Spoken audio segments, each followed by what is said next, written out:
All right, we are just going to do 2 verses today. I tried to make a longer video, and without any kind of technology, I'm really struggling to keep things straight. If I had technology, I would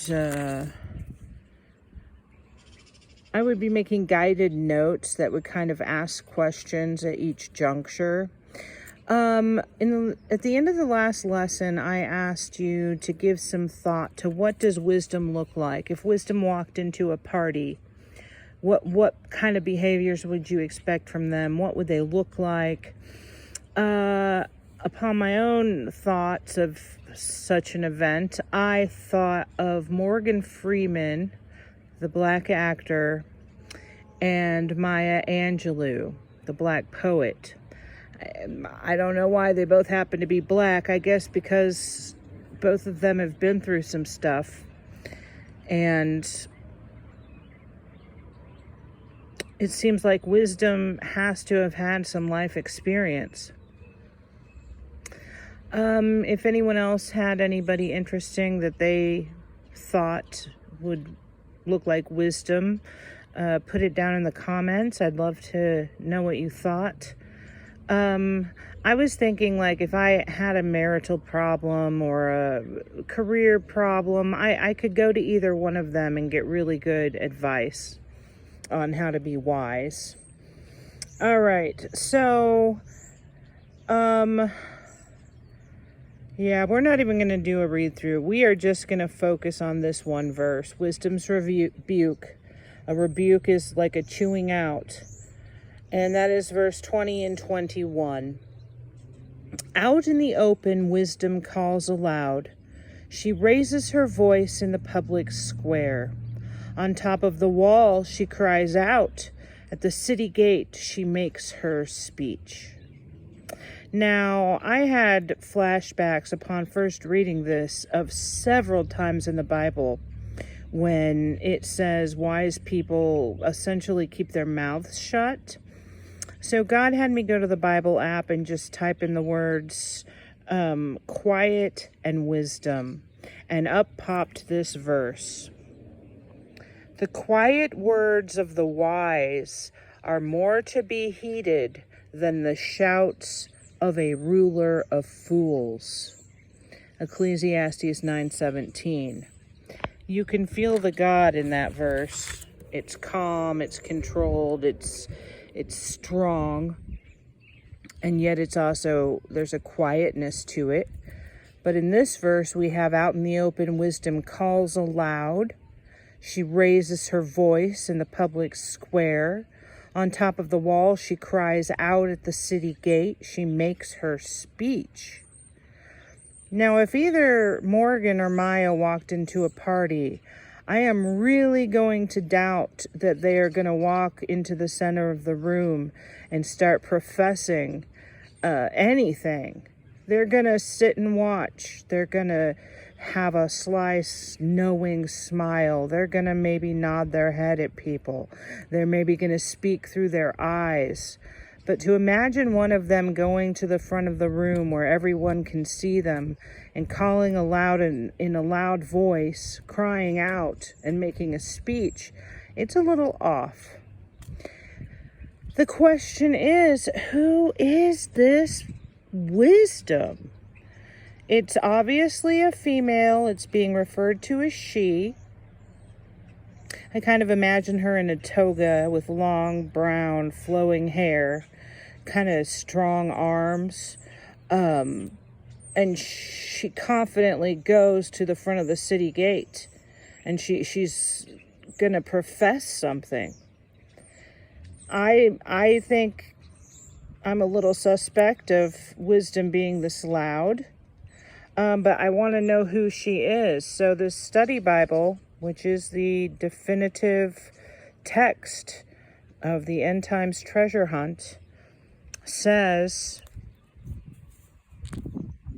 right here, and in chapters 8 through 9, wisdom makes her appeal. She speaks neither out of heaven, by special revelation, as do the prophets, nor out of the earth, through voices from the dead, necromancy, but out of the center of the life of the city, where communal experience of the creation order established by God's wisdom is concentrated. Now, the word Babylon is running through my head. This says where the communal experience of the creation order is concentrated in the cities? I don't know. Then it says, and it is there also that the godly, the truly wise, test human experience in the crucible of faith, and afterwards give divine wisdom a human voice in their wise instructions, as in Proverbs. Okay, so what I did is I went to look at this verse to see where in the Bible it said that the city is the life of the order of communal experience in creation. So I went to check out this verse, and it is not an appropriate supporting piece of evidence for this claim. This claim is not supported by any evidence. What this verse actually was a thing about Jesus. It wasn't even having to do with the city. So I do need to put over here, I put these little circles where I need to make notes on our little chart here. That one is footnotes, suspicious or leading footnotes. That's our fifth suspicious or leading footnote, and this is in 1:21. All right. The reason it's suspicious is because this right here is trying to use supporting evidence that doesn't match. And if you want to go look at these verses, you can pause that. You can see that something here doesn't add up. The authors of this study guide are trying to make sense of something that does not make sense and is not supported biblically.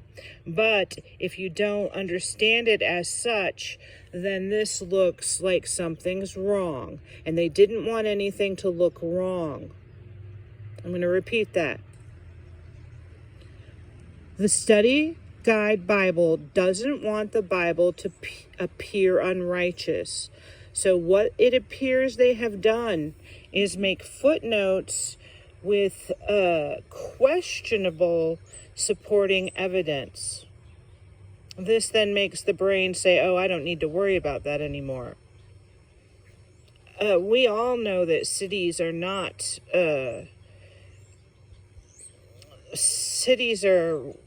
there's bad things happening in the cities.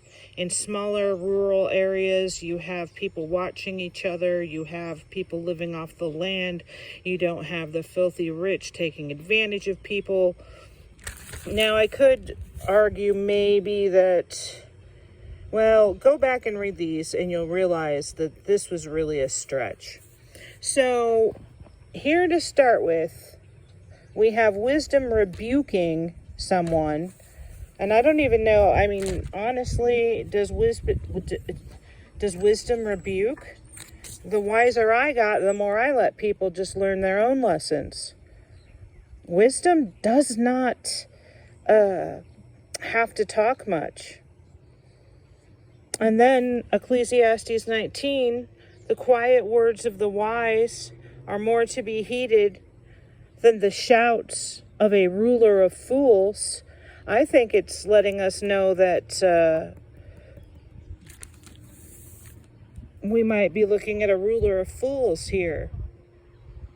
And I don't think that Solomon's descendants fared very well for very long. So maybe they were fools. I guess we'll have to wait and see. I'm pretty much just overwhelmed with the amount of knowledge packed into these tight little spaces. I feel like even now, if I find more verses on how wisdom is not represented by someone raising their voice and making public pronouncements and rebukes,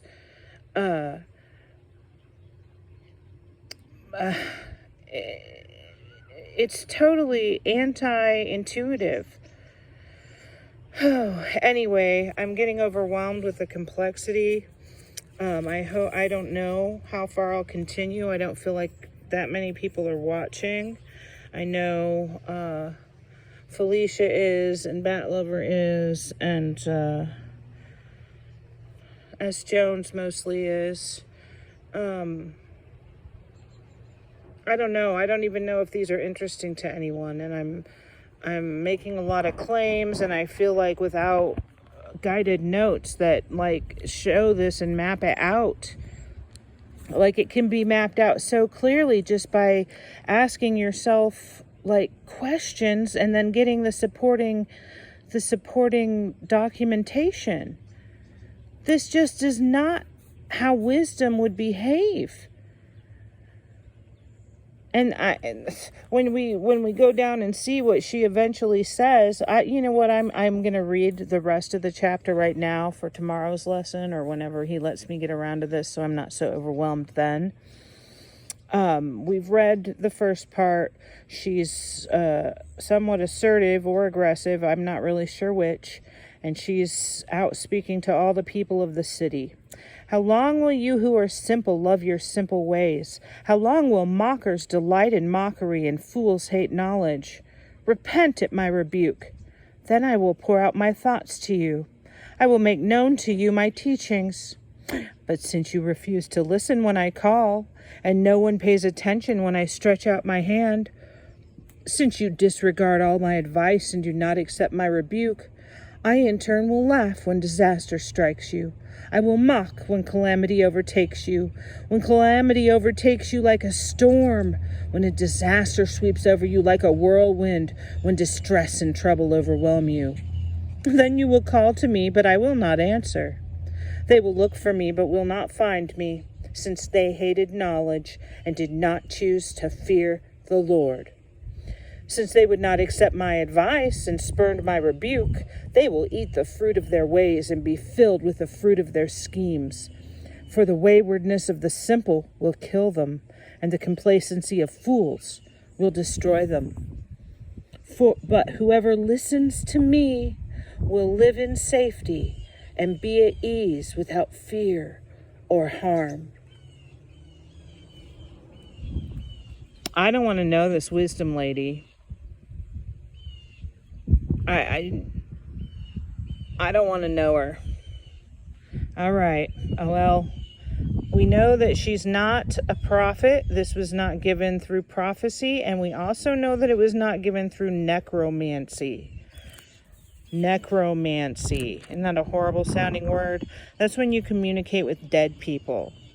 So the compilers of the study Bible recognized that it's very odd that this female character shows up, and she is not from prophecy, and she is not from necromancy. So the reader can assume she must be created by the author, who is literally God, but technically Solomon. But we don't know who she is. Why is she female? Why is she standing at the city gates? Why is she so concerned about what everybody else is doing? Why is she so uncompassionate? I don't know. Maybe these people are really terrible. I guess we'll have to wait and see. All right. Well, that's all I can handle today. God bless you all. I hope that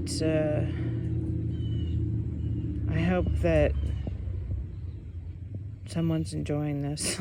Amen.